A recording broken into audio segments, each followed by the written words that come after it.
Good day, fellow educators and aspiring school principals and school leaders. As we prepare for the 2026 National Assessment for School Heads or NASH, formerly National Qualifying Examination for School Heads or INQISH, we are reminded that the Philippine Professional Standards for School Heads or PPSSH requires us to be experts managers of school resources. With the recent implementation of Republic Act number 12009 or the new Government Procurement Act, the landscape of the school financial management has evolved. Gone are the days of simply choosing the lowest price. The new procurement law demands a deeper understanding of value for money, life cycle assessment, and participatory procurement. In this video for NASH 2026 review, we will explore the 8 governing principles of RA 12009, providing you with the rationale and the situational logic needed to answer high probability questions on the exam. Our goal is not just to help you pass, but to prepare you for the day you sit in the principal's office as full-fledged principal, ready to lead with integrity.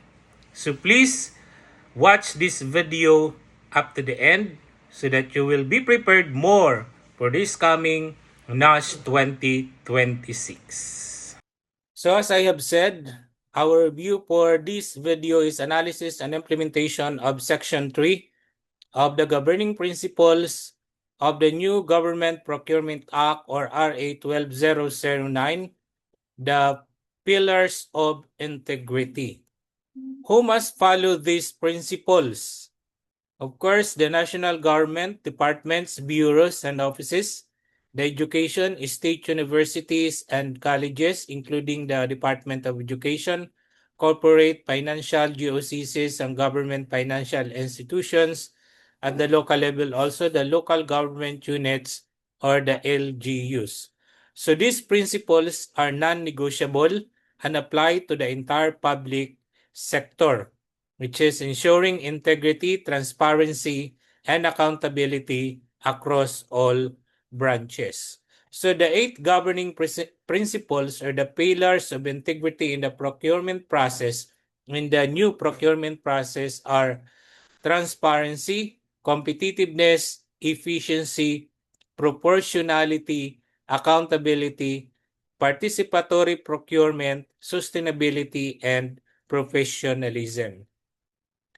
So let's have transparency and competitiveness.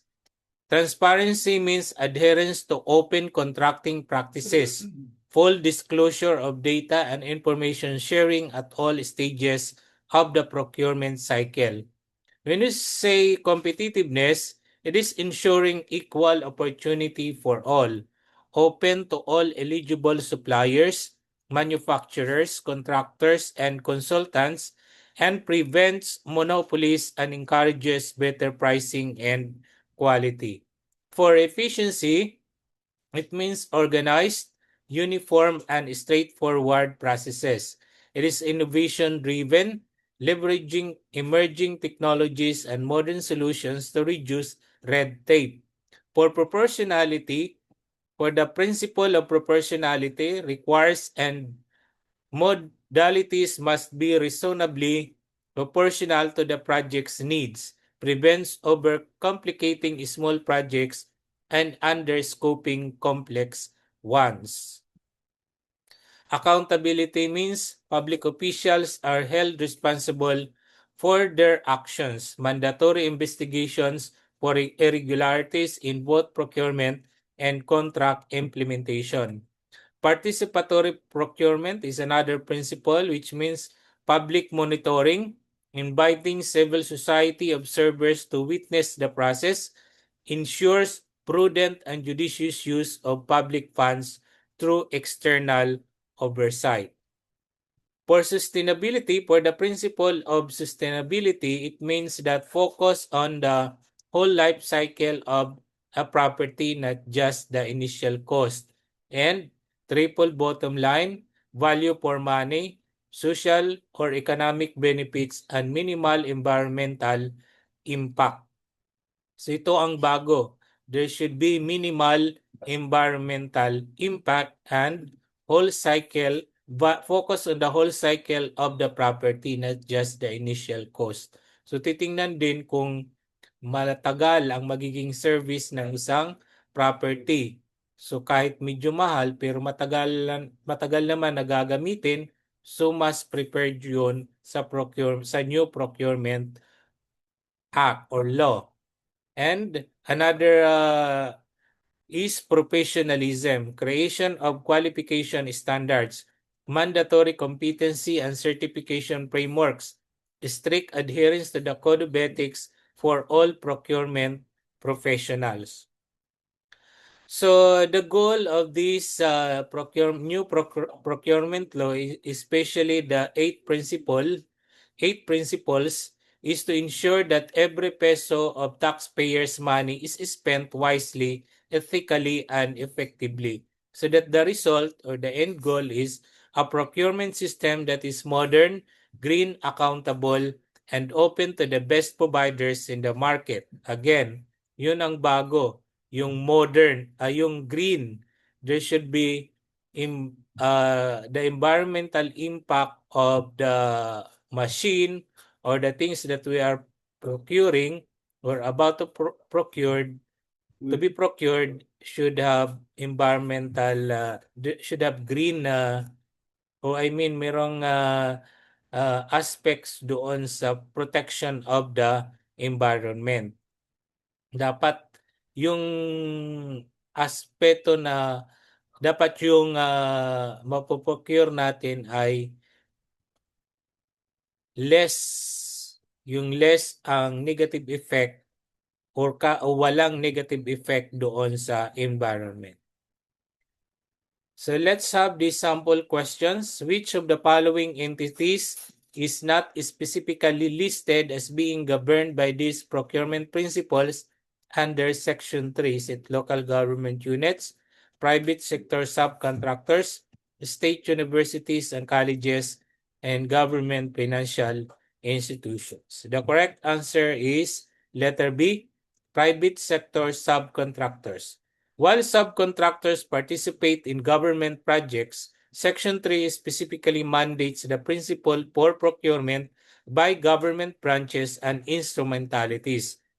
The law governs the buying entity, not the internal corporate governance of the private seller.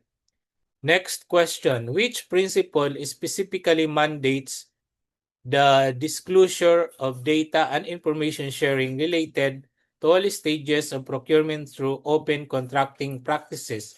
Is it A, efficiency, B, transparency, C, accountability, and D, professionalism? The correct answer is letter B, transparency. Transparency is the bedrock of open government. It requires providing access to all related information in accordance with open contracting practices, ensuring visibility from planning to implementation. Next question. A procuring entity decides to simplify the requirements for a small-scale office supply purchase to avoid the complex bidding used for a multi-million infrastructure project. Which principle is being applied? Is it A, sustainability, B, competitiveness, C, proportionality, or D, participatory procurement? The correct answer is letter C, proportionality. Proportionality ensures that the conditions, parameters, and choice of modality are reasonably balanced with the needs of the entity and the nature of the project. Next question. The principle of sustainability in the procurement process is primarily concerned with letter A, the whole life cycle of property and its impact on the environment and society. B, ensuring that only the lowest price is considered for every contract. C, developing a code of ethics for all procurement professionals. Or letter D, investigating public officials for their actions during contract implementation. Correct answer is letter A. The whole life cycle of a property and its impact on the environment and society. Sustainability moves beyond the cheapest price model to ensure value for money over the long term while minimizing environmental harm and maximizing social benefit. So hindi na ngayon pwedeng manalo ang lowest bidder lang. Dapat i-consider ng procuring entity ang aspect ng sustainability. Dapat makonsider din ang value for money. So ibig sabihin dapat matagal ang service o magagamit ang isang bagay na bibili ng gobyerno. Next question, how does RA 12009 define participatory procurement? A, using emerging technologies to automate the bidding process. Ensuring all eligible suppliers have an equal opportunity to join the bid. C, through the public monitoring of the procurement process and contract implementation. Or D, by developing certification frameworks for public procurement professionals. Correct answer is letter C, through public monitoring of the procurement process and contract implementation. Participatory procurement guarantees that every step is in accordance with the law by allowing public monitors to ensure prudent and judicious use of resources. So that's all for today. Thank you for watching.